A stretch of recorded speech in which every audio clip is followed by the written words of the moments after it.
ரொம்ப மகிழ்ச்சியா இருக்கேன். எல்லாமே நல்லபடியா நடந்திருக்கு. தாவேகா தனியா நிக்க போகுது. திமுக வந்து தாவேகாவுக்கு லேபிள் குத்த முடியல. பாதவர்ஜனா பேசுறதெல்லாம் கேட்டோம்னா நமக்கு வேற வேலை இல்லைன்னு அர்த்தமாயிடும். மறுபடியும் என்டிஏ வந்து விஜய் அவர்களுக்காக வெயிட் பண்ணிட்டே இருக்கு. வலிமை இல்லாம பாருங்க, அவர் வருகிறாரு, பார்க்கிறார்கள், அழுத்தம் கொடுக்கிறார். எந்த நாட்டிலையும் பெண்ணை போற்றுகின்ற வகையில இல்ல, போக பொருளா தான் பாக்குறாங்க. அதுல எந்த மாற்று கருத்தும் இல்லை. குடிகாரனை வந்து மது பேரியர்னு பேசுறது, கள்ளக்காதல் வச்சிருக்கிறவன வேற மாதிரி பேசுறது. அண்ணனை பார்த்த உடனே சிகரெட்டை ஆஃப் பண்ணதான் அண்ணனுக்கு எதிராகவே அண்ணனுக்கே பத்த வச்சுட்டு தானும் பத்த வச்சுக்கிறான்னு சொல்லுது. இதை எண்ணிக்கையில கொண்டு வருவீங்களா இல்ல நாகரிகத்தினுடைய அசிங்கத்துல கொண்டு வருவீங்க? ஒன்னும் நடக்காது. அந்த ஏரியால இருக்கக்கூடிய யாரோ ஒருத்தனுக்கு கரெக்டா பணம் போய் சேரல.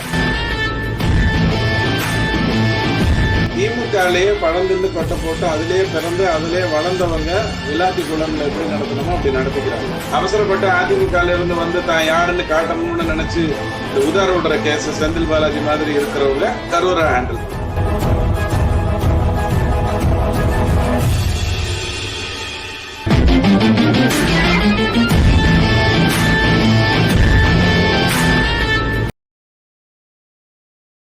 மக்கள் செய்திகள் நேயர்களுக்கு வணக்கம். இன்று நம்முடன் நேர்காணலில் இணைந்திருப்பவர் துக்ளக் வாசகர் ரவி டிடிஎஸ் அவர்கள். வணக்கம் சார். வணக்கம். எப்படி சார் இருக்கீங்க? ரொம்ப மகிழ்ச்சியா இருக்கேன். எல்லாமே நல்லபடியா நடந்திருக்கு. தாவேகா தனியா நிக்க போகுது. அது வந்து ஒரு விதத்துல தேசிய ஜனநாயக கூட்டணிக்கு மிகப்பெரிய நல்லது. திமுக வந்து தாவேகாவுக்கு லேபிள் குத்த முடியல. பார்த்தீர்களா நண்பர்களே, இவர்கள் எல்லாம் சங்கிகள் தான், நாங்க மட்டும்தான் ஒரிஜினல் தமிழன் அப்படின்னு கதை விட முடியல. இதெல்லாம் ஒரு மகிழ்ச்சியான ஒரு விஷயமா இருக்கு. சார், நீங்க தான் அப்படி சொல்றீங்க. பட் என்டிஏ கூட்டணியில இருக்கக்கூடிய ஏடிஎம்கேல உள்ள செல்லூர் ராஜு அவர்கள் விஜய் வந்தா தோல்ல சுமக்க நாங்க ரெடியா இருக்கோம் அப்படின்னு சொன்னாரு. இல்லைங்க, அவரு பரவாயில்லைங்க. இதெல்லாம் கருத்து சொல்றவங்க எத்தனையோ இடத்துல இருக்காங்க. இப்ப ஆதவர்ஜனா பேசுறதெல்லாம் கேட்டோம்னா நமக்கு வேற வேலை இல்லைன்னு அர்த்தமாயிடும். அதுக்கு பாவம் வேலையே இல்லாம ரஜினி வந்து அவருக்கு பதில் வேற சொல்ற அளவுக்கு. செல்லூர் ராஜு கிட்ட கேட்டாரா விஜய் வந்து என்ன சொமங்கன்னு கேட்டாரா? கேட்கல. இல்ல அப்புறம் தேவையில்லாம எதுக்கு மறுபடியும் என்டிஏ வந்து விஜய் அவர்களுக்காக வெயிட் பண்ணிட்டே இருக்கு. வலிமை இல்லாம பாருங்க. திமுக பேசிக்கலி என்ன பண்ணும் அப்படின்னா ஏதாவது ஒரு வதந்தியை கிளப்பி விட்டுக்கிட்டே இருக்கும். இதுக்குன்னே ஒரு 200 ரூபாய் பத்திரிகையாளர்கள் இருக்காங்க, பிளஸ் ஏகப்பட்ட மீடியா இருக்கு அவங்க கையில. அது என்ன பண்ணும்? பேசிக்கலாவே இந்த மாதிரி சில்லற வேலையை பண்ணும். அதாவது என்டிஏ காத்திருக்கிறார்கள், அதாவது என்டிஏவும் தாவேகாவும் கூட்டணி அமைக்கல. இது பொறுக்காத திமுக என்ன பண்ணுது? அவர் வருகிறார்கள், பார்க்கிறார்கள், அழுத்தம் கொடுக்கிறார். விஜய்ங்கிறவரு ஒரு 50 வயசு, அவரு திரைத்துறையில தனக்குன்னு ஒரு ஐடென்டிட்டியை வச்சுட்டு சாதிச்சு மேல வந்திருக்காரு. அவரை போய் அழுத்தம் கொடுத்து தேர்தலில் கொண்டாந்துட முடியுமா? அப்படி ஒரு அழுத்தத்தை கொடுக்க முடியும்னா உலக டெரரிஸ்டான திமுக, உலக தீவிரவாதிகளின் மூத்த, அதாவது அரசியல்ல திமுகவால என்ன வேணாலும் யார வேணாலும் கொண்டு வந்திருக்க முடியுமே. இதெல்லாம் திமுக சல்லிசா செய்யற வேலை. சார், நீங்க பாத்திருப்பீங்க, முதல்வர் அவர்கள் சொல்றாங்க கொஞ்சம் நல்லது பண்ணிருந்தா பட்டியலிட்டு சொல்லலாம், பட் பண்ணிருக்க நல்லதெல்லாம் என்னால பட்டியலிட்டே சொல்ல முடியல, அந்த அளவுக்கு தமிழகத்தை நான் வழி நடத்திட்டு இருக்கேன் அப்படின்னு சொல்றாங்க. இதுல உங்களுக்கு கருத்து என்ன? இல்லைங்க, இந்த மாதிரி இருக்கும்போது பொதுவா என்ன பண்ணுவாங்கன்னா ஒரு 260 டிகிரி ஷாக் ட்ரீட்மெண்ட் கொடுப்பாங்க. மென்டல் இம்பேலன்ஸ் ஆயிடுச்சுன்னு, மூளை கலங்கிருச்சுன்னா ஹாஸ்பிட்டல் என்ன பண்ணுவாங்க, 2 பக்கமும் நீங்க சினிமாலாம் பார்த்திருப்பீங்க, இப்படி வச்சு ஷாக் ட்ரீட்மெண்ட் கொடுப்பாங்க. அதுக்கப்புறம் அவர் நிலைக்கு வந்துருவாரு. ஆமா, நான் ஒண்ணுமே செய்யல, அதனாலதான் மக்கள் கோபத்துல இருக்காங்க. இவங்களுக்கு 1000 ரூபாய் கொடுத்தேன், அவங்களுக்கு 1000 ரூபாய் கொடுத்தேன், இவங்களுக்கு 1000 ரூபாய் கொடுத்தேன். வெக்க கட்ட, நீ என்ன மார்வாடியா? இந்த மார்வாடி தான் சொல்லுவாரு, ராஜலட்சுமிக்கு 1000 ரூபாய் கொடுத்தேன், இவருக்கே 1000 ரூபாய் கொடுத்தேன் அப்படின்னு வட்டிக்காரன் தான் சொல்லுவோம். நீ அரசு நடத்தினால் முதலீடுகள் வரணும், உற்பத்தி பெருகணும், வாங்குகின்ற கடன் வந்து கேபிட்டல் எக்ஸ்பெண்டிச்சருக்குள்ள போய் நாட்டுக்கு நலன் சேர்க்கணும். அது ஒரு மண்ணும் செய்யா தனிநபர் கடனாக இருந்த ஒரு விஷயத்தை இன்னைக்கு உயர்த்தி விட்டு நான் சொன்னதை பேச வேண்டும் என்றால் எத்தனையோ நாட்கள் ஆகும். யாரு கேட்பாங்க? உதயநிதி உட்கார வச்சு கேட்க சொல்லுங்க. இப்போ மோடி வந்து ஒரு தியானம் பண்ணார்ல கன்னியாகுமரியில போன எலெக்ஷன் போது, அந்த மாதிரி என்ன பண்ண சொல்லுங்க. ஸ்டாலின் உட்கார சொல்லிட்டு, உதயநிதி எதிர்க்க உட்கார சொல்லிட்டு, இவர் சாதனை எல்லாம் பட்டியல சொல்லுங்க. நம்ம வீடியோவை எடுத்து உலகத்துக்கு கொடுப்போம். 2 மணி நேரத்துல கிளம்பிடுவாப்ல உதயநிதியே கேட்க மாட்டாரு. ஸ்டாலினுடைய சாதனை சொல்லணும்னா கட்டுக்கடுங்காமல் இருக்கும் அப்படின்னா. இல்லைன்னா அப்பாவும் இருக்காரு, கரெக்டான ஆள் இந்த மாதிரி விஷயத்துக்குலாம். ஏன்னா கனிம வளம் தான் அவர் தான் பாத்துக்கிறாரு. அப்பாவை ஐயா உட்கார வச்சு ஸ்டாலின் ஐயா தன்னுடைய சாதனைகள் எல்லாம் சொன்னாருன்னு வச்சுக்கோங்க. 2 நாள் இருக்கட்டுமே, பரவாயில்ல, எல்லா சேனல்லையும் வீடியோ போட்டு காட்டுவோம். அப்படி என்னதான் இருக்குன்னு பாப்போம். வாய் கூசாம பேசிட்டு இருக்காங்க. மதுராந்தகத்துல பாரத பிரதமர் மோடி அவர்கள் சொன்னாங்க, பெண்களுக்கு பாதுகாப்பு இல்லாத மாநிலமாக தமிழ்நாடு இருக்குன்னு, இல்ல இந்தியாவிலேயே பெண்களுக்கு பாதுகாப்பான மாநிலம் தமிழ்நாடு தான் அப்படின்னு நம்மளுடைய முதல்வர் சொல்லியிருக்காங்க. இதுல உங்கள் கருத்து என்ன சார்? இது பாருங்க, எப்படி நீங்க பார்க்கணும்னா, பெண்ணை போகப் பொருளாக பார்க்கின்ற வேலை உலகம் எல்லாம் இருக்கு. அதுல எந்த மாற்று கருத்தும் இல்ல. எந்த நாட்டிலையும் பெண்ணை போற்றுகின்ற வகையில இல்ல, போகப் பொருளா தான் பார்க்கறாங்க. அதுல எந்த மாற்று கருத்தும் இல்ல. அந்த மாதிரி ஆண்களில் 200-ல் ஒருத்தர் தான் வாய்ப்பை கிடைத்தும் அதை தவறாக பயன்படுத்தாத ஒருத்தர். 200ல ஒருத்தர். மீதி எல்லாம் யாருன்னு கேட்டீங்கன்னா, வாய்ப்பை ஏற்படுத்திக் கொள்ளுகின்றவர்கள், வாய்ப்புக்காக காத்து கொண்டிருப்பவர்கள், வாய்ப்பை பயன்படுத்துகின்றனர். இதுதான் நிலைமை. அது எந்த மாற்று கருத்தும் இல்லை. அப்ப பெண்களுக்கு எதிரான குற்றம்ங்கிறது இந்தியால எல்லா இடத்துலயும் நடக்குது, ராஜஸ்தான்ல நடக்குது, உலகத்துல நடக்குது. கேள்வி என்னன்னா, அப்படி ஒன்று நடந்தால் தப்பு செய்தவன் தண்டிக்கப்படுகிறானா? அதுதானே கேள்வி. அதுதானே முக்கியம். திருட்டு உலகம் பூரா இருக்குங்க. எஃப்ஐஆர் போடுறாங்களா அப்படிங்கிறது தானே கேள்வி. எஃப்ஐஆர் போட்டா நீதிமன்றம் தண்டிக்கிறதா அப்படிங்கிறது தானே கேள்வி. தண்டிக்கப்பட்டால் அவன் மனம் திருந்தி வருகிறானா? அதுதானே கேள்வி. அதுதானே நாகரிகம். தப்பு எங்க வேணாலும் நடக்குங்க. நானும் நீங்களும் பேசிக்கிட்டே வரும்போது திடீர்னு நான் துப்பலாம், அது உங்க காலில் பட்டுடலாம். இது எங்க வேணாலும் நடக்கும்.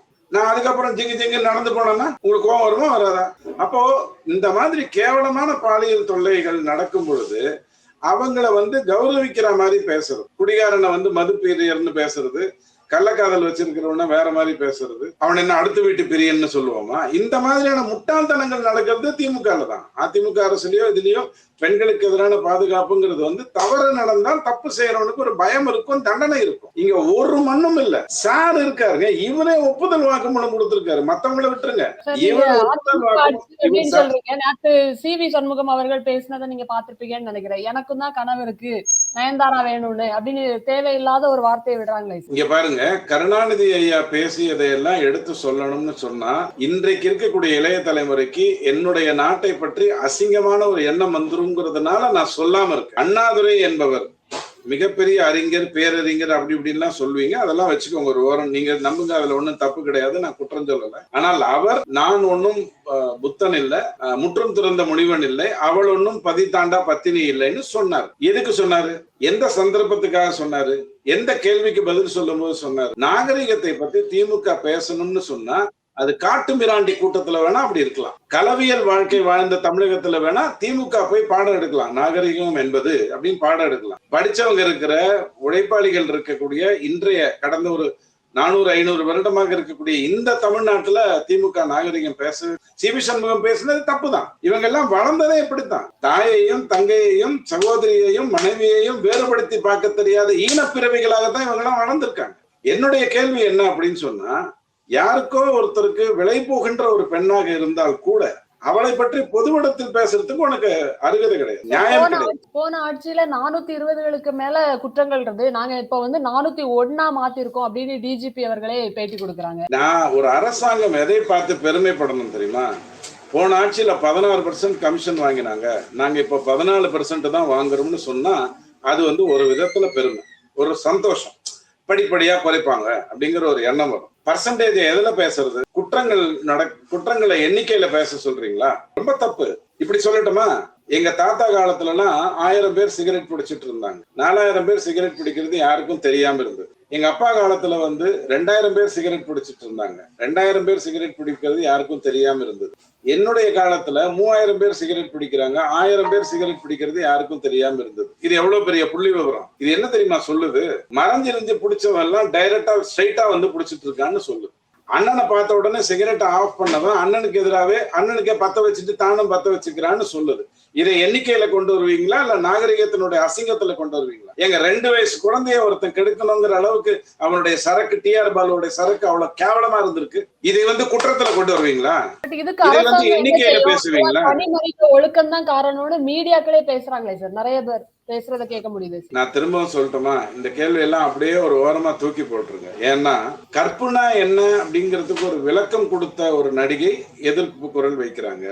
ஒரு நடிகைன்னு உடனே மோசமான பார்வையை பார்ப்பது என்பது மிக தவறான ஒரு விஷயம். சி.வி. சண்முகம் பேசினது கேவலத்தின் உச்சம். ஆனா இதுக்கெல்லாம் யூனிவர்சிட்டி யாருன்னு கேட்டா அது நம்ம கருணாநிதி ஐயாவும், பேரறிஞர் அண்ணாதுரை ஐயாவும், ஈவே ராமசாமி ஐயாவும். இவங்களாம் தான் முக்கியம்.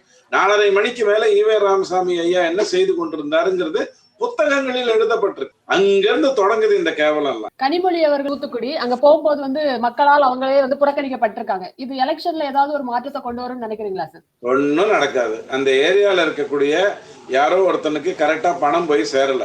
அதனால இப்ப நீங்க பாத்தீங்கன்னா அடுத்த ஒரு 20 நாள்ல பாத்தீங்கன்னா திமுக மந்திரிகள் போகிற, எம்எல்ஏக்கள் போற எல்லா இடத்துலயும் ஒரு எதிர்ப்பலை இருக்கிற மாதிரி தெரியும். அப்புறம் என்னடா நடக்குதுன்னு ஸ்டாலின் ஐயா கேட்ட உடனே, சார் போக வேண்டியது போகல அப்படின்னு உடனே அந்தந்த ஏரியாவுக்கு ஒரு வஸ்தாது இருப்பார் இல்லையா, இஸ்மாயில், ஜேம்ஸ், வெல்டிங் குமார், அவங்களுக்கு எல்லாம் பணம் போன உடனே அப்படியே இந்த எதிர்ப்பலை எல்லாம் அடங்கிடும். இது ஒரு கேவலமான ஒரு விஷயம். அவங்க எதிர்த்துட்டா உடனே கனிமொழி பயந்துருவாங்களா? இது என்ன முட்டாள்தனமா இருக்கு சார்? விளாத்திக்குளம் அந்த மாணவிக்கு இன்னும் போஸ்ட்மார்ட்டம் முடியல, சரியான விசாரணை இல்ல அப்படின்னு சொல்றாங்க. ஆனா கரூர் தீர்வுல இப்ப 41 பேருக்கு ஒரே நாள்ல உடற்கூறாய்வுல இருந்து எல்லாமே நடந்து இவங்கதான் குற்றவாளிகளை கொண்டு சொல்லிட்டாங்க. இதுல உங்களுக்கு கருத்து என்ன சார்? திமுகலயே பழந்தின்னு கொட்டை போட்டு அதிலேயே பிறந்து அதிலே வளர்ந்தவங்க விளாத்திக்குளம்ல எப்படி நடத்தணுமோ அப்படி நடத்திக்கிறாங்க. அவசரப்பட்டு அதிமுகல இருந்து தான் யாருன்னு காட்டணும்னு நினைச்சு இந்த உதார விடுற கேஸ் செந்தில் பாலாஜி மாதிரி இருக்கிறவங்க கரூரை ஹேண்டில் பண்ணாங்க. இதான் வித்தியாசம். திமுகவிலேயே பழந்துன்னு கொட்டை போட்டு வளர்ந்தவன் ஒரு கேஸ எப்படி ஹேண்டில் பண்ணணுமோ அப்படி ஹேண்டில் பண்ணுவான். எதை பத்தியும் கவலைப்பட மாட்டான். எதிராளு செஞ்சா பனியனை கிழிச்சிட்டு வருவான், தான் செஞ்சா வாய் மூட்டு உட்காந்து இருப்பான். அங்கேயும் காவல்துறை அடிமையாக இருந்துட்டு இருக்கு, அழுத்தம் கொடுக்கப்படுகிறது. இந்த பக்கம் நீங்க வந்தீங்க அப்படின்னு சொன்னா, அதாவது அதிமுகல இருந்து புதுசா திமுக வந்தவங்க நான்டா பெரிய ரவுடின்னு காட்டுறதுக்காக பண்ணுவாங்க. கரூர்ல நடந்தது ஆர்வத்தின் உச்சகட்டம். அதாவது ஒரு ஸ்டாம்பைடு வந்துருச்சுன்னு தெரிஞ்ச உடனே, சார் எப்படி 100 பேர் போயிருவாங்க சார், நீங்க கிளம்பி வாங்க சார், நாளைக்கு தூள் கிளம்பிடலாம் அப்படின்னு உடனே நம்மால் இங்க இருந்து கிளம்பி போயிட்டாரு. அன்னைக்கு ராத்திரி அவரால் தூங்க முடியல. ஒரு ஆள் அங்கிருந்து வர்றாரு, துபாயில இருந்து வர்றாரு. போலாம் என்ன கடைசியில 41 பேர் தான் இறந்தாங்கன்னு உடனே அவங்களுக்கு ரொம்ப வருத்தம். ஐயோ இப்படி ஆகி போச்சு அப்படின்னு. சரி வா, இது ஏதாவது ஒரு வீட்டுல வேகப்படுத்த பார்க்கலான்ட்டு முட்டாள்தனத்தின் உச்சகட்டம் கரூர்ல நடந்தது. எந்த ஆக்ஷன் பிளானும் கிடையாது. அது செந்தில் பாலாஜி மாதிரி அதிமுக இருந்து வந்த ஹாஃப் பாயில்ஸ் பண்றது, ஃபுல் பாயில்ஸ் இருக்கிறது டிஎம்கேல. அவங்க எல்லாம் பக்காவா ஹேண்டில் பண்ணுவாங்க. ரெண்டுமே கேவலத்தினுடைய உச்சம். சட்டசபையில எனக்கு 100 பேர் தெரியும்னு ஸ்டாலின் ஐயா என்னைக்கு சொன்னாரோ அன்னைக்கே அவர் ஒப்புதல் வாக்குமூலம் கொடுத்துட்டார். 100 அவருக்கு சார் யாருன்னு அவருக்கு தெரியும்னா நடவடிக்கை எடுத்திருக்கணும், கட்டுப்படுத்தி இருக்கணும், அவங்கள திருத்த வழிபடுத்திருக்கணும், அவங்களுக்கு சப்ளை பண்ற நாய்கள் எல்லாம் பிடிச்சி ஜெயில போட்டுருக்கு. எதையுமே பண்ணாம எனக்கு தெரியும்னு அவர் உதார விடுறாருன்னா அதுக்கு மேல நீங்க என்ன பண்ணுவீங்க?